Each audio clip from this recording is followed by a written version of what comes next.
775 y utilizando el gradiente y restando la profundidad total, la altura que representa este gradiente, tenemos esta línea. La trasladamos a partir de la presión de superficie, que son los 65 PSIG, y trazamos la diagonal hasta cruzar la línea de la presión del casing o la presión de inyección. Trazamos una horizontal y esa es la profundidad de la primera válvula. Con esa misma pendiente, nuevamente hacemos el trazo, pero esta vez hasta la presión de cierre y una horizontal. Y el mismo procedimiento para las siguientes válvulas hasta concluir o hasta llegar a la profundidad de la válvula, a la profundidad del pozo, ¿no? Identificamos el número de válvulas y teniendo ya identificado el número de válvulas, nosotros podemos determinar su profundidad, su temperatura, la presión de cierre, el TRO que habíamos visto en clase, ¿no? Ese es el primer método. El segundo método es el método de carga porcentual, que es más sencillo al primer método. Considera que la presión de producción, PP, en la válvula de operación debe ser aproximadamente 60% de la presión de inyección, ¿no? Hace más sencillo el cálculo. Considera que la presión de producción debe ser 60% menor que la presión de inyección.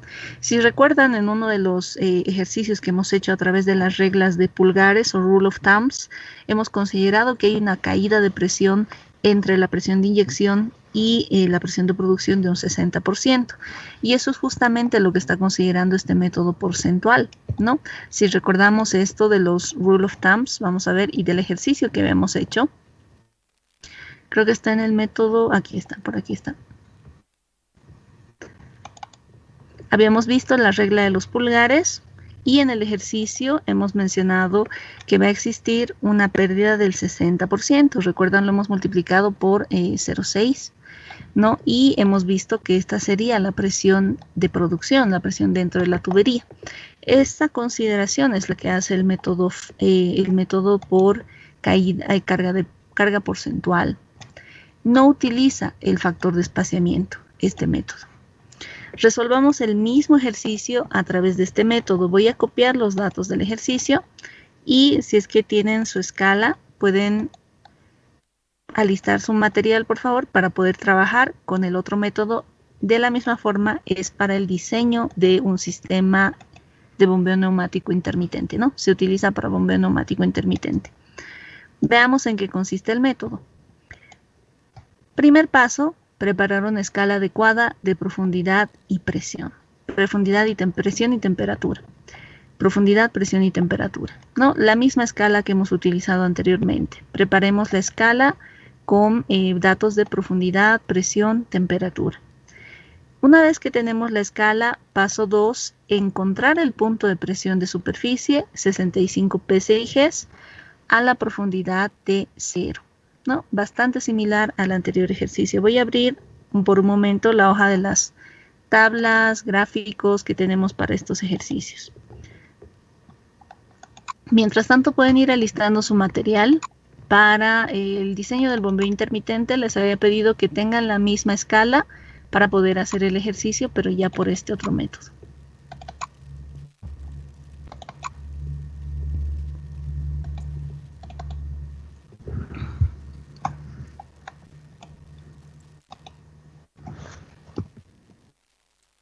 Bien, paso 1, prepara una escala adecuada de profundidad y temperatura.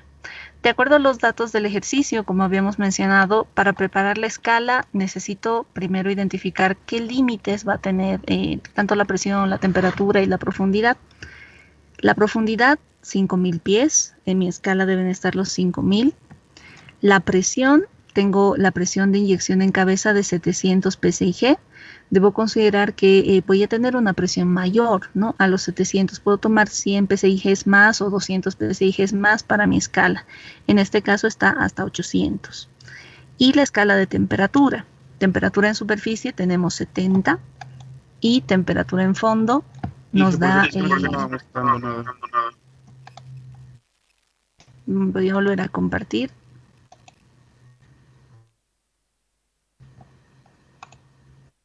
¿Ahora sí se ve? Sí, ahora sí. Gracias. Veamos. Tenemos la profundidad. Voy a volver a mostrarles entonces los pasos del método fallback. El método de carga porcentual es el segundo método y hemos visto que en este método lo que nosotros consideramos es que la presión de producción, que es la presión dentro de la tubería, debe ser aproximadamente 60% de la presión de inyección. No utiliza un factor de espaciamiento, el método de carga porcentual, pero también este método sirve para hacer un diseño de bombeo neumático intermitente. Veamos los pasos.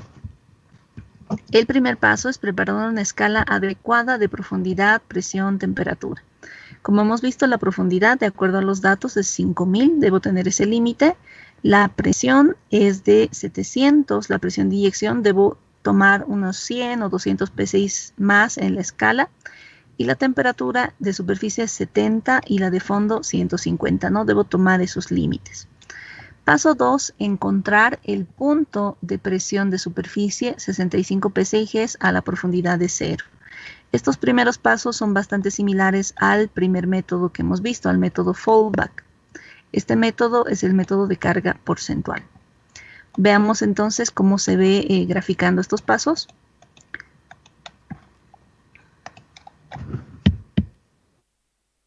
Paso 1, la escala. Paso 2, poder identificar el punto de presión en cabeza de pozo, 65 psi, ¿no? A la profundidad de 0. Paso 3, identifique el punto de la presión de inyección de gas en superficie, que tiene que ser 50 psi menor a la presión de inyección. Esta regla se mantiene, ¿no? O esta consideración se mantiene. Teníamos en el bombeo intermitente, en el anterior método, el método fallback, que también tomaba en cuenta 50 psi menos, ¿no? Entonces, en la gráfica identificamos este siguiente punto de 650 psi, que es la presión de inyección menos 50 psi. Si revisamos los datos del ejercicio, presión de inyección de gas o System Gas Pressure, que es la presión de inyección, 700 psi, menos 50, 650. Bien, teniendo esto ya identificado, el siguiente paso, paso 4, extienda esta presión hasta fondo de pozo. Esta presión de 650 la debo extender hasta fondo de pozo, 650. ¿Cuánto representa esto a la profundidad de 5000? ¿Cuánto representa 650 a la profundidad de 5000? ¿Podemos utilizar los mismos resultados del anterior ejercicio en este caso? ¿Se puede utilizar el mismo resultado? ¿Qué creen? ¿Sí? ¿No?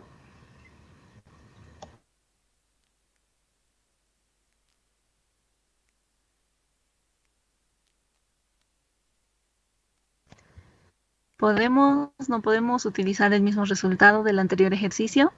¿Butrón? ¿Qué opina? ¿Sí se puede? ¿No se puede? Yo creo que sí se podría, Inge, si estamos trabajando más o menos, al menos hasta este punto, en concordancia con el otro método, yo creo que sí. Sí, correcto.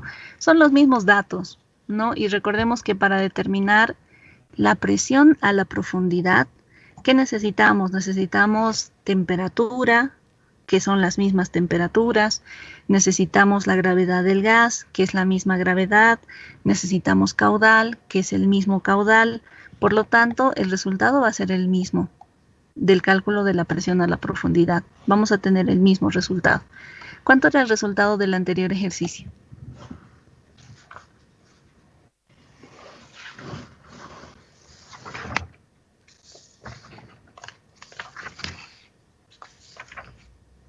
$650 psi. ¿Cuánto es esta presión en fondo? Ya lo hemos calculado en el anterior ejercicio. ¿Cuánto era nuestro resultado?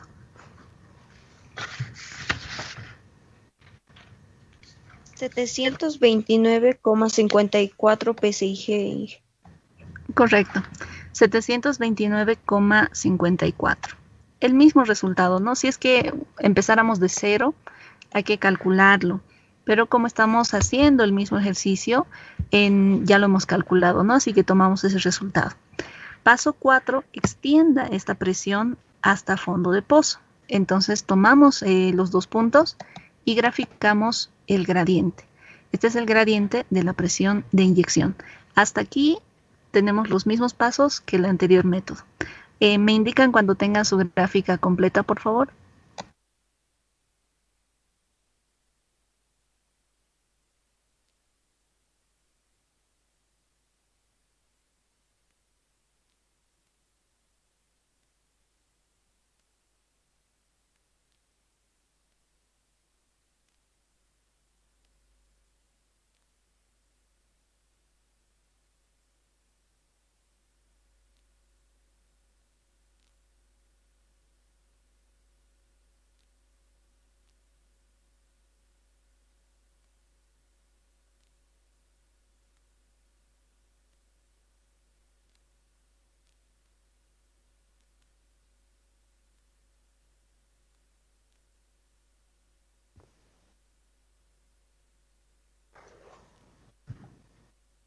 ¿Ya la tienen hasta acá? Sí, Bien, gracias. Vamos al siguiente paso. Hasta aquí, el paso 1 al 4, lo mismo, ¿no? Son los mismos pasos. Vamos al siguiente. Dice, identifique el punto del 60%. Aquí ya vamos variando respecto al anterior método. Identifique el punto del 60% de la presión de inyección. ¿Qué tenemos que hacer en este caso? La presión de inyección la multiplicamos por 0,6 e identificamos este punto. ¿Cuánto será esta presión de inyección por 0,6? Tenemos la presión de inyección restada con los 50 PSIGs, 700 menos 50, 650 por 0,6. ¿Cuánto es? 650 por 0,6. 390, Inge. 390. Sí, Sí, exacto. Sin decimales. sí, sin decimal. 650 Ya. por 0, 650 por 0,6, 390. sí, Ya, 390. Tenemos que identificar este punto en el paso 5. Entonces vamos a la gráfica e identificamos el punto multiplicando 650 por 0,6, que nos da 390. Paso 6. Identifique el punto del 60% de la presión de inyección de fondo y una los puntos del paso 5 y 6. Lo mismo, hacemos lo mismo con la presión en fondo. 629,54 por 0,6. ¿Cuánto es?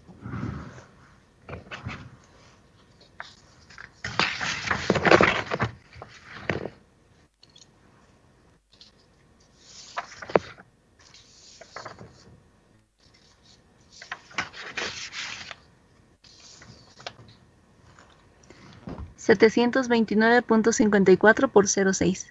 ¿Me indican su resultado? 437.724. 437,724. Sí, Ya. Identificamos este punto también en la gráfica. 437,724 y unimos los dos puntos. 390 en superficie y 437,724 en fondo. Esa es la segunda línea o la segunda curva que representa.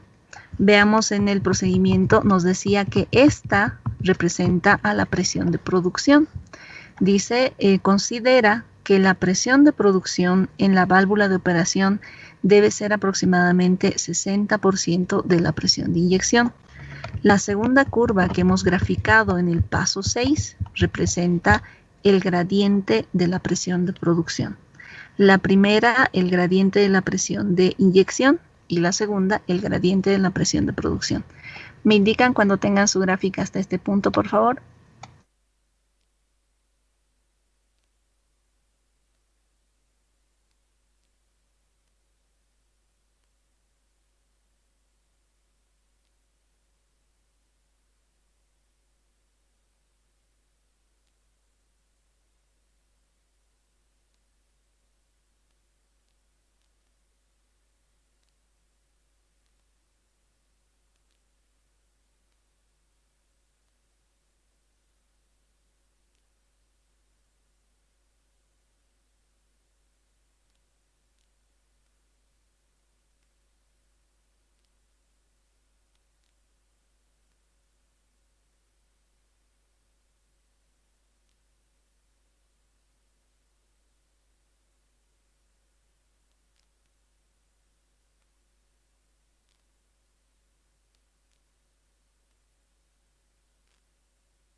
Reguerín, ¿ya tiene su gráfica? Sí, Inge.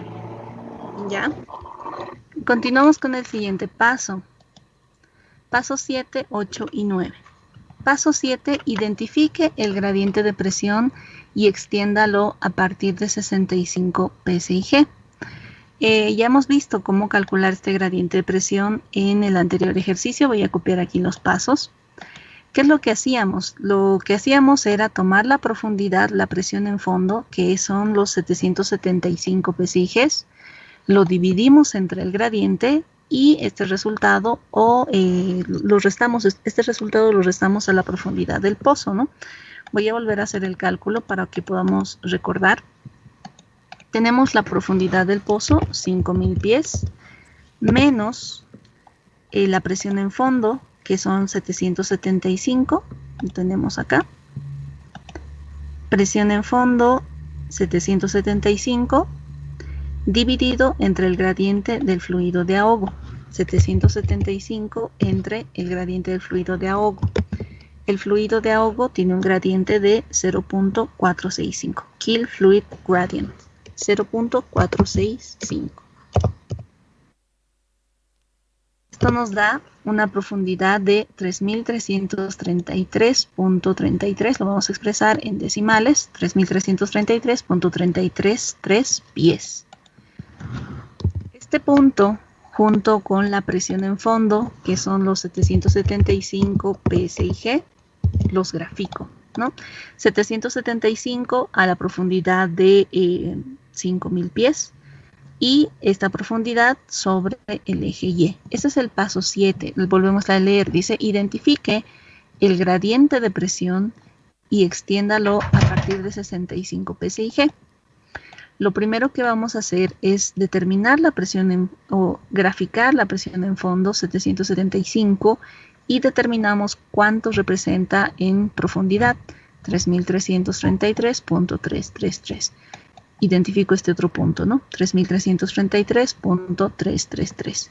Grafico la línea entre estos dos puntos, este sobre el eje Y este otro punto a la profundidad de 5.000. Y luego esta misma pendiente la llevo a el eje X, intersectándolo a partir de 65 psi. Hasta ahí pueden irlo graficando, por favor, y me indican si ya lo han completado el paso.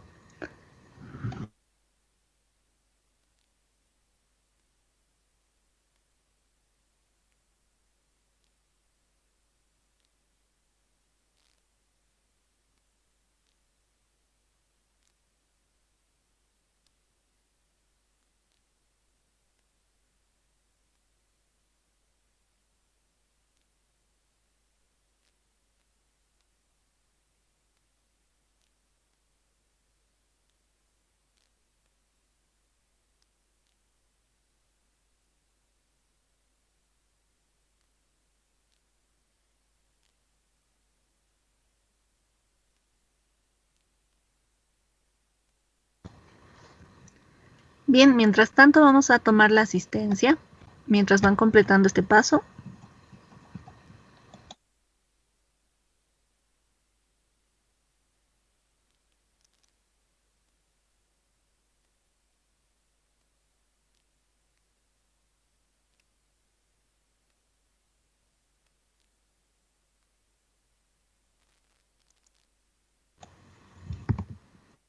Aguilera.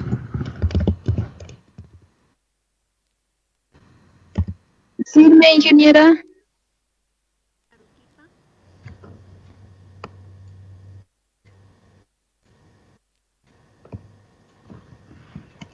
Balboa. Firme, Inge. Butrón. Firme, Inge. Macho. Firme, ingeniera. Charico. Firme, Inge. Choque Mantilla. Firme, Inge. Chorolque. Firme, Inge. Colque.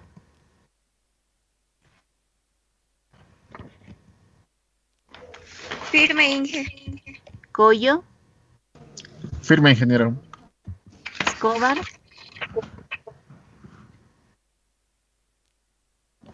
verifiquemos por favor si es que escribe por el chat. González, Firme, Inge.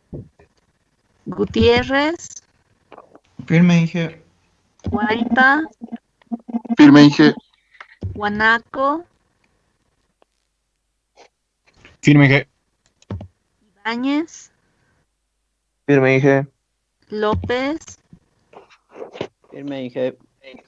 Maidana, Firme, Inge. Reguerín, Firme, Inge. Ruiz, Firme, Inge. Zuñagua, Firme, Inge. Vargas, Firme, Inge. Vega,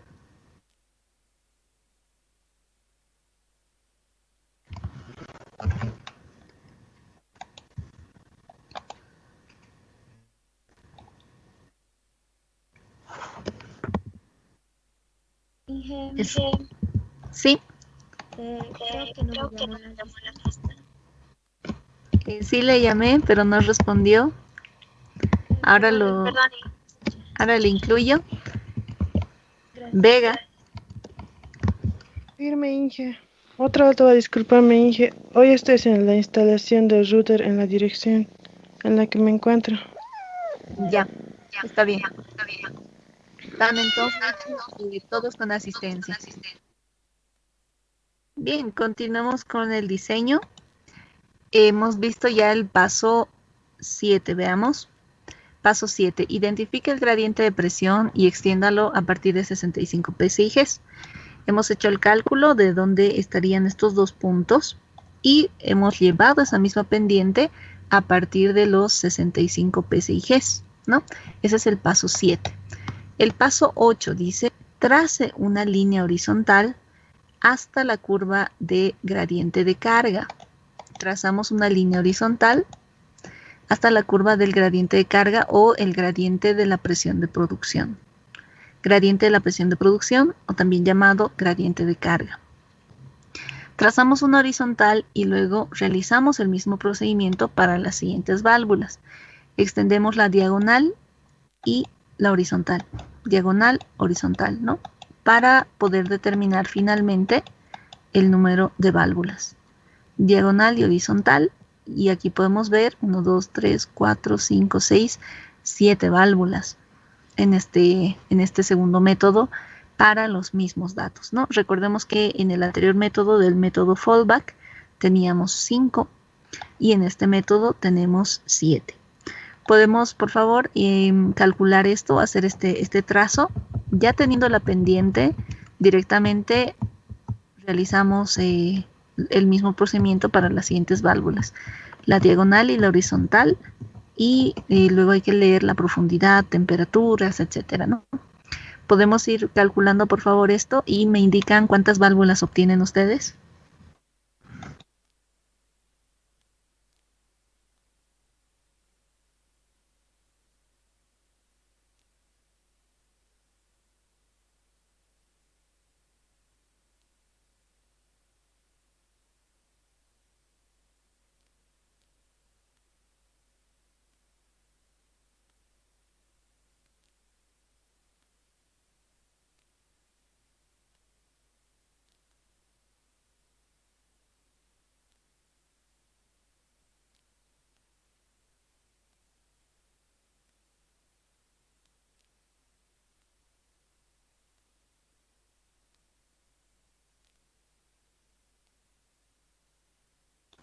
Mientras van avanzando en su gráfica, si tienen alguna consulta o alguna pregunta sobre sus artículos, podemos ir aprovechando mientras van graficando.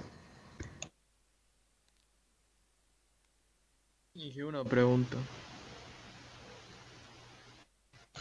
Sí, Hola. Ay, Inge, el artículo hay que subirlo hasta las 8 de la noche, ¿no? sí, hasta hoy a las 8, pero viendo las observaciones que tienen, que en algunos casos son muy complejas de resolver, Entonces lo podrían o van a hacer la presentación hasta la siguiente semana, que sería el día miércoles, ¿no? Antes de las clases. Ese plazo más vamos a agregar para que ustedes tengan más tiempo para corregir. Se ha identificado algunos artículos que no están bien elaborados, ¿no? Les he mencionado que no deben ser copia y pega, ni siquiera de traducciones. Hay grupos que han traducido y han pegado la traducción y no han hecho ningún análisis, ningún procesamiento de la información, y hay otros grupos que han copiado y pegado de fuentes terciarias en su artículo, y ese no es un artículo, ¿no? Por lo tanto, tienen baja nota quienes han hecho eso, porque no es correcto para un artículo poder copiar y pegar, y se les ha indicado desde las exposiciones, desde el principio del semestre, cómo se debería redactar. Ustedes lo han buscado, han hecho su investigación de cómo hacer un artículo, eso han presentado en la primera etapa, ¿no? Entonces no deberíamos tener este tipo de problemas, pero se ha identificado que todavía hay artículos que han copiado y pegado, copiado y pegado, copiado y pegado. A pesar de poner la cita bibliográfica, no está bien, ¿no? Hay normas APA. Estas normas APA nos indican que si se va a hacer eso, una copia y pega, tiene que ser una extensión de no muy larga, máximo unas 40 palabras. Y hay formas de citar, si es que copian y pegan, hay formas de citar de acuerdo a las normas APA. No solo es poner entre paréntesis el nombre del autor o de dónde han sacado la información. Y ese no sería un artículo. Entonces revisen bien, porque hay algunos artículos que no están bien elaborados. No es copiar y pegar, copiar y pegar, copiar y pegar. Es poder analizar la información, comparar un documento con otro documento, un libro con otro libro, leer, procesar, redactar en sus palabras, y en esa redacción pone la cita bibliográfica que respalde de dónde ustedes están obteniendo esa información, pero su redacción tiene que ser propia, ¿no? Entonces esa es la observación principal para la mayoría de los grupos que han hecho esto.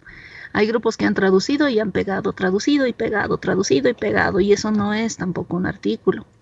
Hay grupos que han presentado 40 hojas, 20 hojas, cuando el límite que se les ha indicado son 6 hojas, ¿no? Y si tienen 40 hojas, 20 hojas, significa que no ha habido un procesamiento de la información. Y este trabajo tiene un tiempo de elaboración de un semestre, ¿no? Así que debería ser elaborado de forma correcta. Esa es la aclaración que les puedo hacer en cuanto a su calificación. Hay otros cursos que tienen menos nota que este curso incluso, ¿no? Así que vean cómo deberían elaborar esto. Hay también trabajos muy buenos. Tengo notas de 9, 9.5, 8, ¿no? Porque se nota que han trabajado, que han incluso hecho sus propias gráficas, han analizado la información, han hecho una búsqueda exhaustiva, pero hay otros grupos que han copiado, pegado de monografías.com. No es un artículo el poder tomar fuentes terciarias, y se les ha indicado, tomen fuentes primarias, libros, artículos. Si han hecho eso de copiar y pegar de fuentes terciarias, ¿dónde queda el Excel? ¿Dónde queda la revisión documental que han hecho en el Excel? No la están tomando en cuenta, ¿no? Entonces, todo eso se califica. Y al final, si es un borrador final de su artículo, debería estar casi concluido, ¿no? Entonces eso es lo que se considera en su calificación. Y trabajen, tienen hasta el día martes para poder presentar. ¿Alguien tiene alguna consulta al respecto?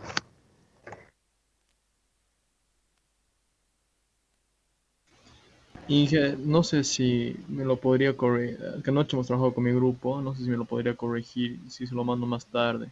Y me puede decir qué fallas tengo otra vez, antes de presentarlo. Voy a tratar de revisarlo, pero ya en esta etapa es básicamente corregir lo que se les ha mencionado, poder hacer los ajustes para que quede dentro de las 6 hojas, ¿no? Tal vez puede exceder a unas 2 hojas más como límite, pero ya unas 10 o 14 hojas, 20 hojas, ya no. Personalmente no voy a tener mucho tiempo este fin de semana, es por eso que ya se les ha pasado la calificación. Entonces, en base a eso, en base a observaciones que se les ha dado, las recomendaciones que se les ha dado, deben trabajar, ¿no? Si es que tienen concluido y si es que si es que me da tiempo para revisárselos, se los voy a revisar, pero ya hemos pasado esta etapa de revisión para que puedan hacer las correcciones y presentarlo. Sé que este trabajo es para revisar, corregir, revisar, corregir, revisar, corregir. Es también ese trabajo para poder hacerlo de forma constante, ¿no? En base a lo que se ha presentado, las exposiciones, etcétera, ya tienen ustedes las recomendaciones, ¿no?, que se les ha ido haciendo en el foro, en el mismo documento. Pueden irlo revisando. Voy a tratar de revisar lo que me manden si es que me quieren enviar antes de presentar el artículo final, pero no les aseguro porque este fin de semana no estoy con mucho tiempo.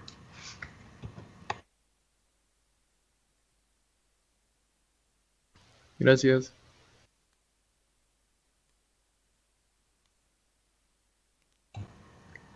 ¿Alguna otra cosa? Tal vez en el transcurso del día se pueda reunir con los grupos, tal vez unos 10 minutos o 15 minutos para poder decirles efectivamente lo que es, lo que tienen que mejorar y si han mejorado, cómo pueden mejorar más, por favor, porque yo tengo muchas dudas de mi trabajo, sobre todo porque mi proyecto no es mi artículo no es de lo que se encuentra información, más que todo es una suposición o una hipótesis de lo que se puede implementar equipos, ¿no? No hay ninguna información de que hayan hecho esa implementación. Entonces, supuestamente eso queríamos saber si podría tener 15 minutos para poder hablarle y comentarle lo que está haciendo el artículo, o queremos demostrar o queremos tratar de decir en el artículo. Tal vez no se está idealizando bien la forma de, tal vez la redacción o forma de transmitir, ¿no? Terminando este ejercicio lo podemos ver, ¿no? Los grupos que tengan dudas, podemos ir identificando sus dudas o respondiendo sus dudas. Terminando el ejercicio, el avance que siga lo podemos dejar para la siguiente clase, ¿no? Muchas gracias, ingeniero.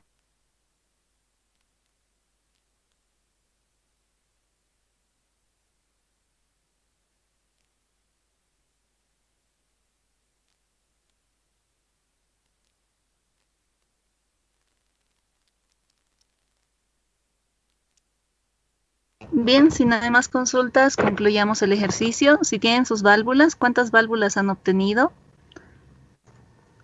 Vega, no sé si ha podido trabajar, creo que debe estar con su conexión de su router. Veamos Vargas, no sé si ha podido completar el ejercicio.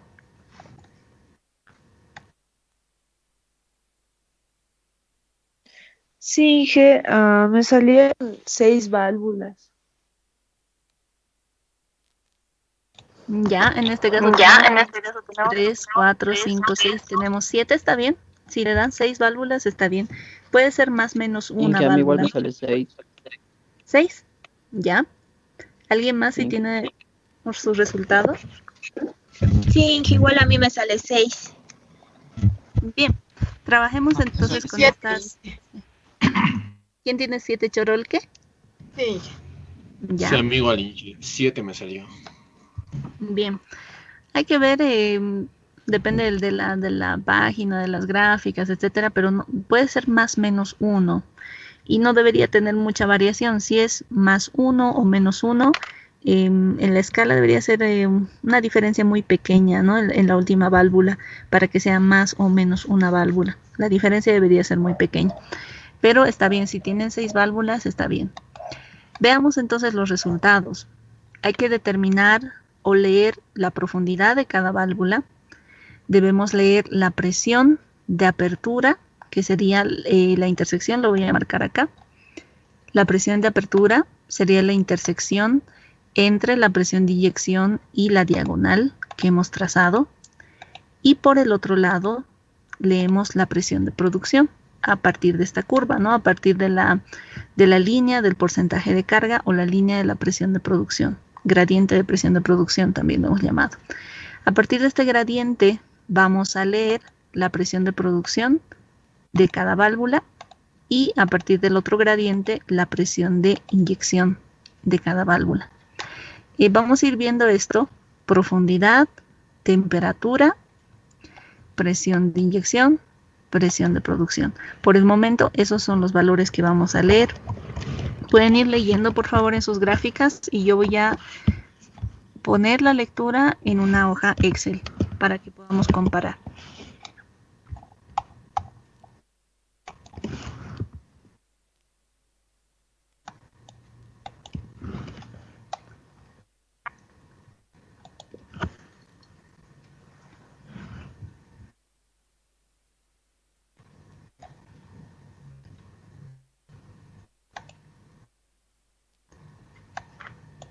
Bien, graficamos número de válvula o transcribimos en una tabla número de válvula, profundidad en pies,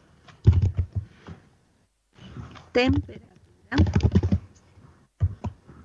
presión de apertura y presión de producción.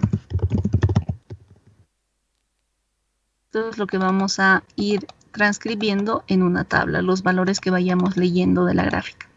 Número de válvula, profundidad, temperatura, presión de apertura, presión de producción. Temperatura en grados Fahrenheit. Presión de apertura en PSIG. Presión de producción en PSIG.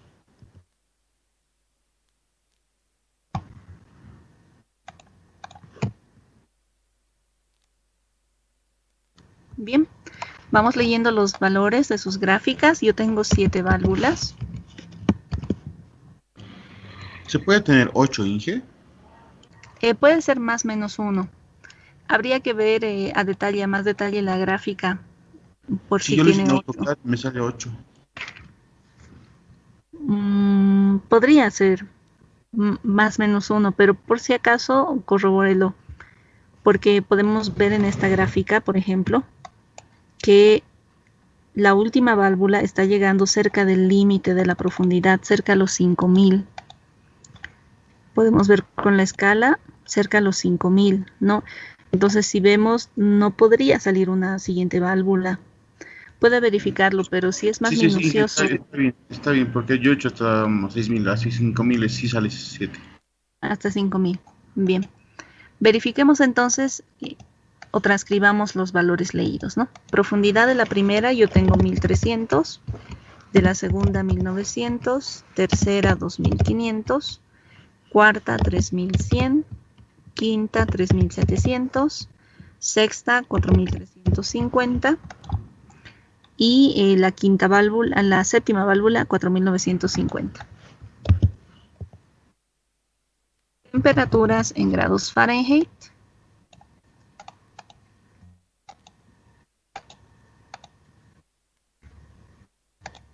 Temperaturas en grados Fahrenheit. Vamos a registrar la temperatura.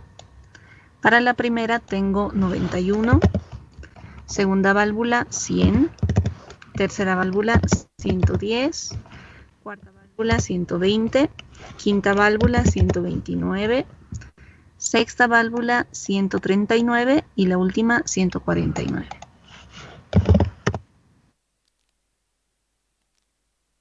Presiones de apertura, que es la intersección de la línea horizontal con la línea del gradiente de la presión de inyección. 668 para la primera, 677 la segunda, 685 la tercera, 673, 702, 715 y veamos las siguientes válvulas. 719. Pueden variar, como es gráfico y les mencionaba, pueden variar los valores leídos, ¿no? Siempre y cuando no haya ningún error en el desarrollo de su gráfica. Ahora, si tal vez les dan resultados aproximados, pero su gráfica tiene un error, ahí no se puede considerar si fuera un examen, por ejemplo, o el total de la ponderación, ¿no? Si sus resultados les salieran similares, pero su gráfica no está bien, no se puede considerar como correcto su resultado, ¿no? Tengan muy en cuenta que cada punto, cada gráfica tienen que identificarlo según los pasos que habíamos visto, utilizando los gradientes, el factor de espaciamiento, y en este caso que no necesitamos factor de espaciamiento, pero sí lo único que que tal vez se podría complicar es el transportar el gradiente del fluido de ahogo hasta los 65 psigs, ¿no? Es lo que tal vez más nos podría complicar en este método, lo demás no tanto. Este gradiente transportarlo y lo demás es más sencillo que el anterior método y mucho más sencillo que el método continuo, ¿no? Presión de producción, veamos, 401. La presión de producción, recordemos, es la intersección de la horizontal con el gradiente de la presión de producción, ¿no? Son estos puntos. Lo voy a marcar acá, presión de producción es la presión que está con este color celeste y la presión de inyección es el punto en la intersección con este color fucsia. Presión de apertura y presión de producción. Vamos copiando los valores leídos.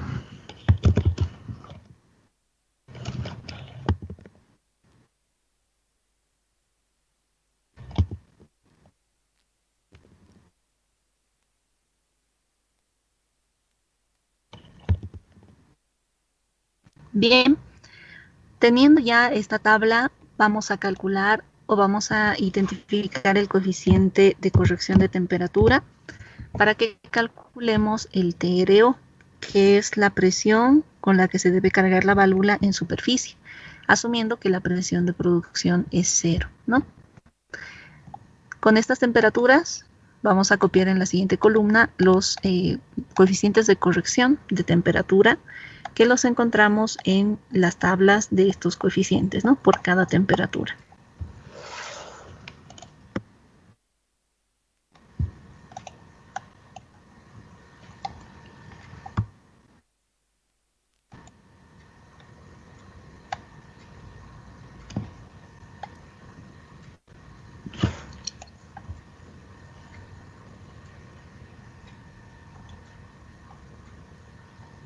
En este caso tengo la tabla, pero hasta 300 de temperatura. No tengo aquí la otra tabla, la voy a buscar y se las voy a pasar para que lo podamos transcribir. Hasta aquí tengo el coeficiente de corrección de temperatura, pero hasta 300 grados Fahrenheit. Vemos en nuestro ejercicio que estamos por encima de los 400, ¿no? Seguramente ustedes han identificado también, perdón. Aquí estamos con la temperatura, perdón, sí, es esa columna. 91, 0.935.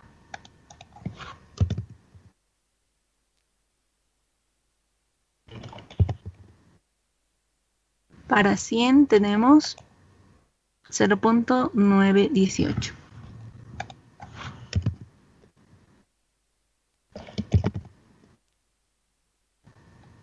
$110, 0.899.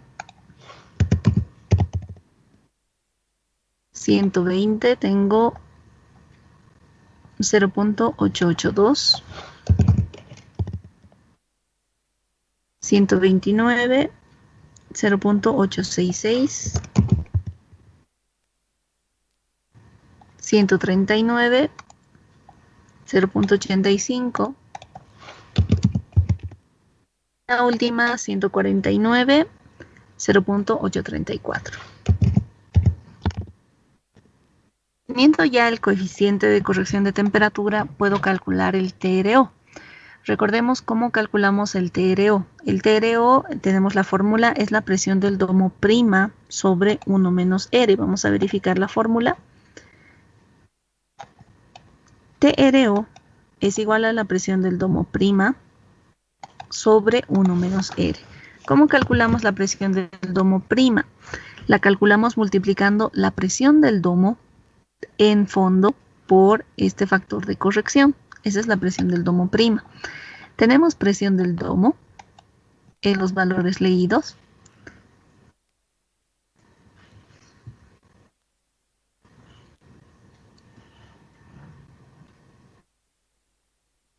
Recordemos que la presión del domo es igual a la presión de cierre. ¿Tenemos presión de cierre o presión de domo?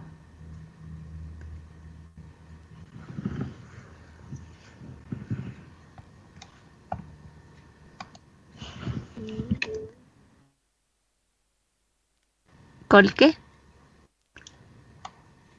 Inge, no tenemos la presión de cierre, solo tenemos la presión de apertura y la presión de producción.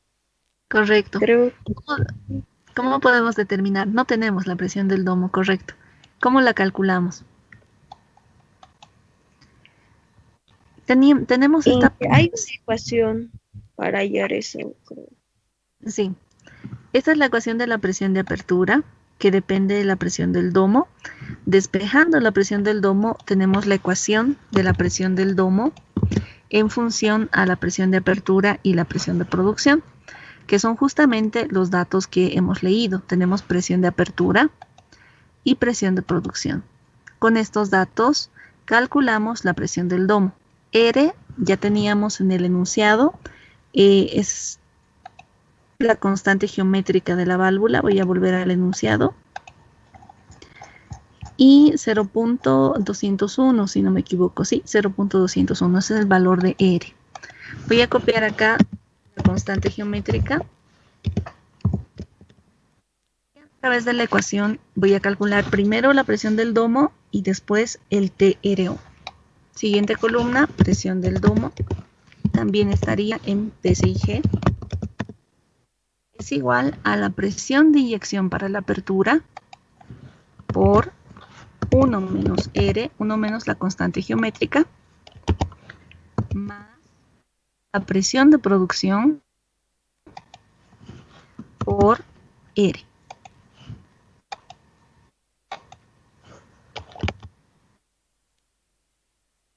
Con esta ecuación calculamos la presión del domo para todas las válvulas, ¿no? Presión del domo o presión de cierre. Teniendo este cálculo, puedo finalmente determinar el TRO, que es la presión del domo prima. PD prima, recordemos cómo lo calculo, multiplicando la presión del domo por el CT, por el coeficiente de corrección de temperatura, dividido entre 1 menos R.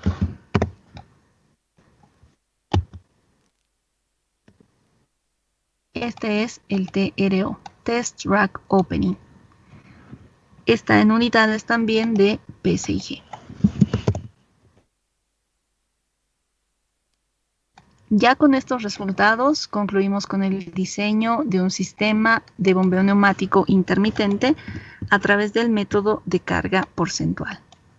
¿Alguna consulta?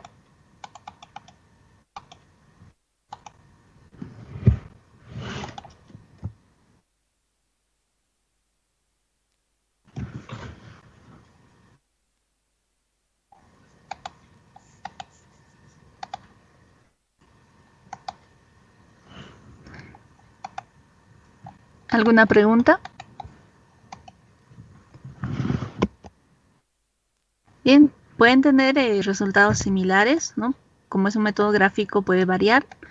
Si alguien tiene alguna pregunta sobre este ejercicio, si han tenido resultados similares o tal vez algún resultado que es muy diferente, ahí sí podríamos ver cuál sería el inconveniente, ¿no?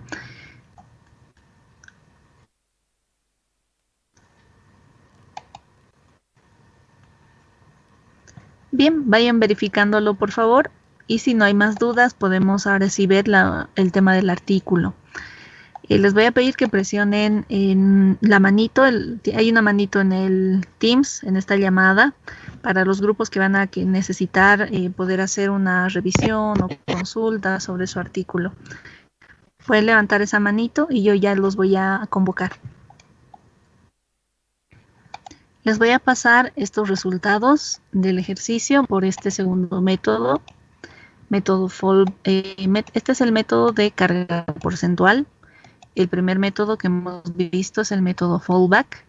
Son diferentes resultados que nos reportan estos métodos, ¿no? El primer método nos reportaba unas 5 válvulas y este segundo método nos reporta 6 válvulas, que vamos a necesitar 6 válvulas para los mismos datos. Entonces ya la selección del método depende más de la experiencia de la persona que haga este trabajo, y como es un método gráfico, generalmente en la actualidad ya no se usan gráficas, ¿no? Se utilizan softwares, pero si ustedes ven el resultado del software va a ser el mismo que el resultado que ustedes obtengan por el método gráfico. El software también hace estos cálculos y tal vez más detalle en cuanto a la completación, en cuanto a cambios de diámetro de tubería, por ejemplo, porque posiblemente no toda la tubería sea de un mismo diámetro. Entonces ahí hay que relacionar con el análisis nodal y es un poco más complejo, más compleja la relación que hay que hacer de cálculo de caídas de presión, por ejemplo, hay que analizar eso también. Este método gráfico es más sencillo, pero ya se puede complementar mejor con un software y comparando este resultado con los resultados de un software van a poder ver que van a tener resultados muy similares, ¿no? El software que se puede utilizar es Prosper. No sé si tienen el Prosper en sus computadoras. Podríamos hacer algún ejemplo con Prosper en la siguiente clase. No sé si tienen Prosper.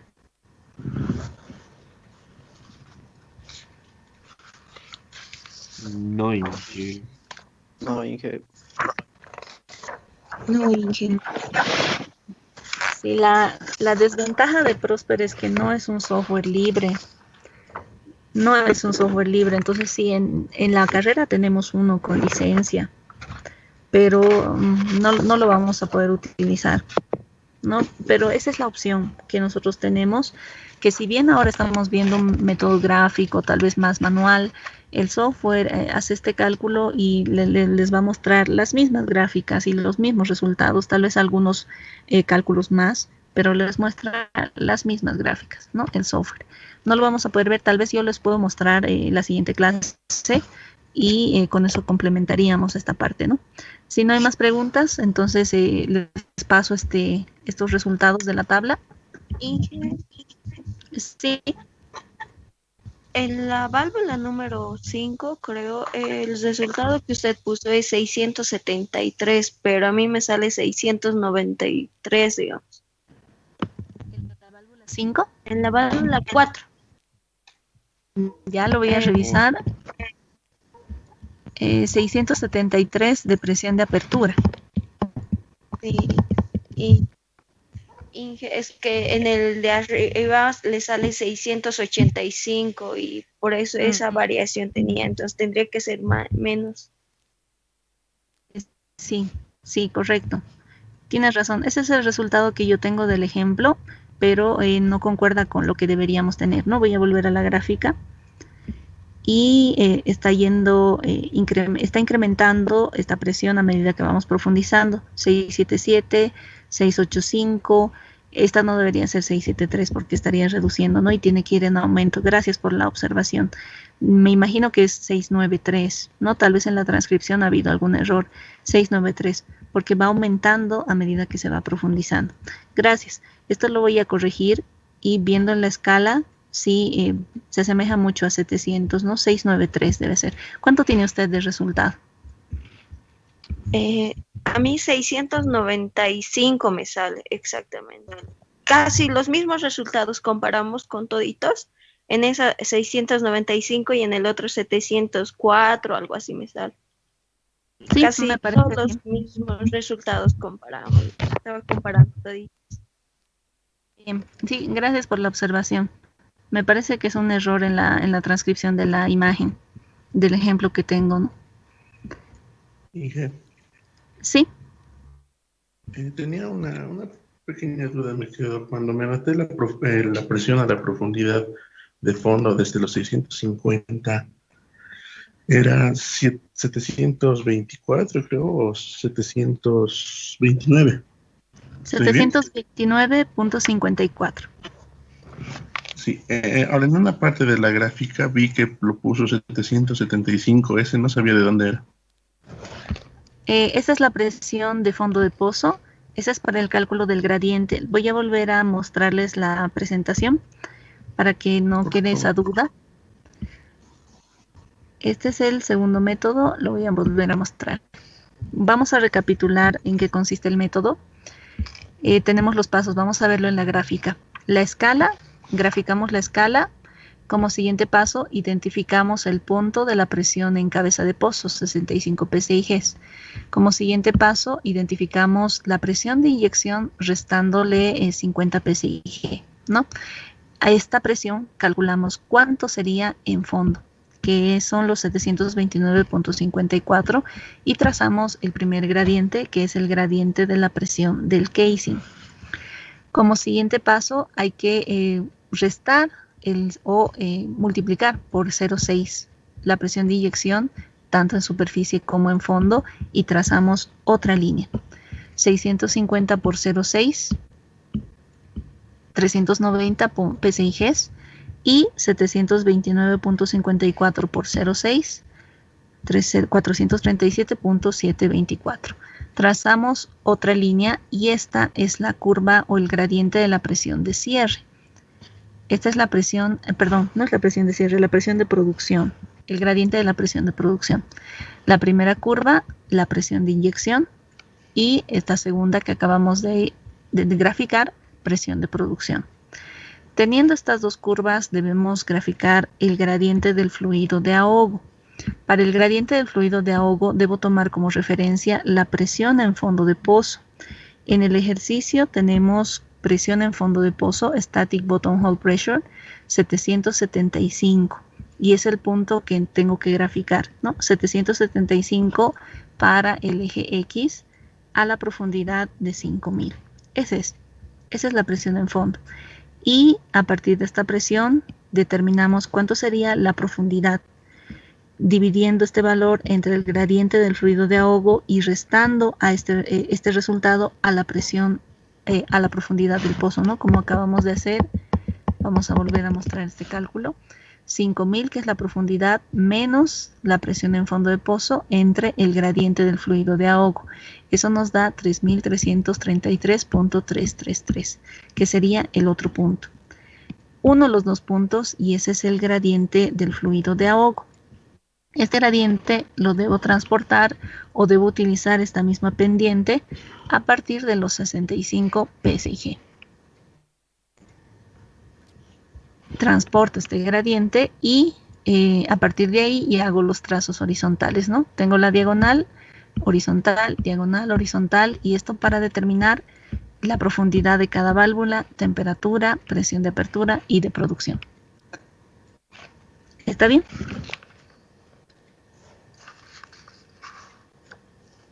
Sí, Inge, muchas gracias. Estaba confundido. De nada. Si no hay más consultas, entonces pasaremos a la revisión de sus artículos. Si desean, pueden permanecer también en línea. No hay problema, ¿no? Para que también puedan ir viendo qué consultas tienen sus demás compañeros. Y si es que no, ¿a qué hora culmina nuestra clase? 10:30 creo el día de hoy, ¿no? Así que tendríamos que permanecer hasta las 10:30 y después ya podrían retirarse si es que no tienen consultas. Hice una consulta. Sí. A mí me salió 7 válvulas, pero las profundidades varían. ¿Estaría bien? Pueden variar, pero no por 10 pies o 15 pies, por ejemplo. Unos 5 pies, más o menos 5 pies. ¿En qué rango varían? ¿Sí puede verificar eso? Varían entre de 100 a 200 pies. Entonces, ¿estaría mal? Hay que revisarlo. Sí, no debería tener tanta variación. De 100 a 200, menos de 100 tendría que ser. No sé si alguien que ha completado tiene ese mismo problema. Tal vez Colque puede revisar. Me dijo que salió profundidades similares, ¿verdad? Butrón.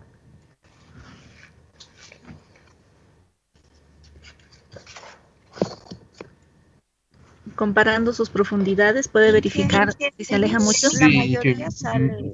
Más o menos una variación de 100 ahí. Igual ya. Colque. Inge, de mí, la mayoría sale igual, pero en los dos últimos me sale una variación de 25 nada más, digamos, porque el primero me sale 4.325, digamos, y el otro, el último, 4.975, lo que era 4.950. No Ya. había mucha variación. Sí, como es gráfico, Sí. tal vez hasta unos 50 pies podríamos ver, ¿no? Tal vez hasta unos 50 pies o un poco más, pero más allá de eso, 200, por ejemplo, sería mucha diferencia. Pero de todas formas yo tendría que ver sus gráficas y ya poder comparar si es que está bien o no. Tienen un ejercicio programado, entonces ya cuando resuelvan ese ejercicio yo voy a poder verificar si es que realmente están, cómo está su escala, cómo están sus gráficas, si tienen una variación de 150 o 200, pero su escala está bien, sus líneas están bien, entonces es posible que haya algún error tal vez en esta imagen que yo tengo, ¿no? O en este cálculo que yo tengo. Voy a revisar eso, voy a verificar si están bien todas sus líneas, todas sus curvas, para que no haya problemas, ¿no? Ahí está bien, Inge. Gracias, Inge. Bien, eso adicionalmente van a tener un ejercicio y sobre este ejercicio también tienen que hacer este diseño del bombeo intermitente por los dos métodos, ¿no? Tanto el método fallback como el método de carga porcentual que habíamos visto. Les voy a mostrar el enunciado, si desean pueden tomar una captura de pantalla, este es el segundo ejercicio, y con estos datos pueden trabajar ya, ¿no?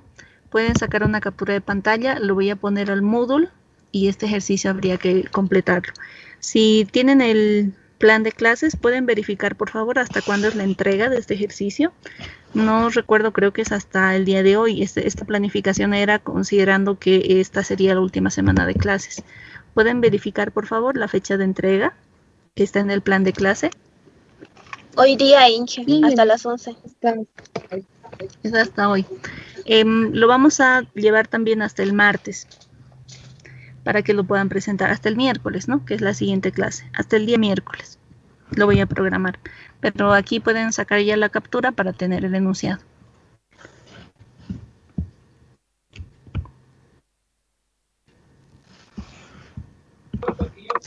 Gracias.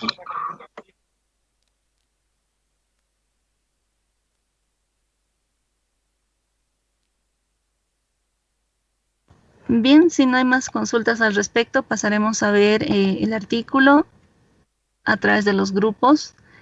Tengo consultas de Camacho. Podemos empezar con su grupo, por favor.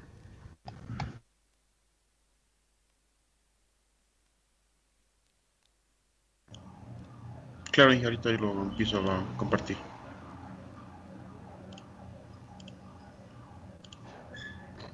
Que todos han podido revisar el foro.